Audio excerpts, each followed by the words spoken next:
Hey guys! Voice over tayo today dahil gusto kong mas maintindihan nyo ang isi-share kong recipe sa inyo for today. Yun ay ang dilis na ukoy. Kaya tara, umpisahan na natin yan.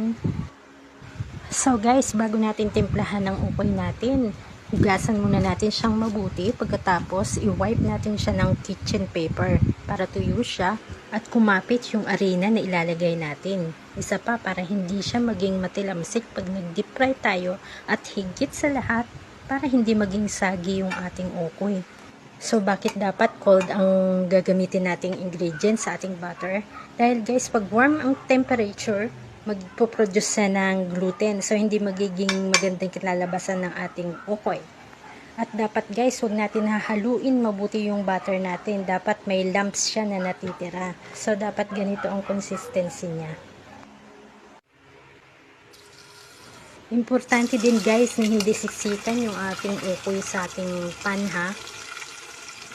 Isa pang hack na ituturo ko sa inyo guys, pag binaligtad nyo ng ukoy, tusukin nyo ng pagganito yung ukoy ha.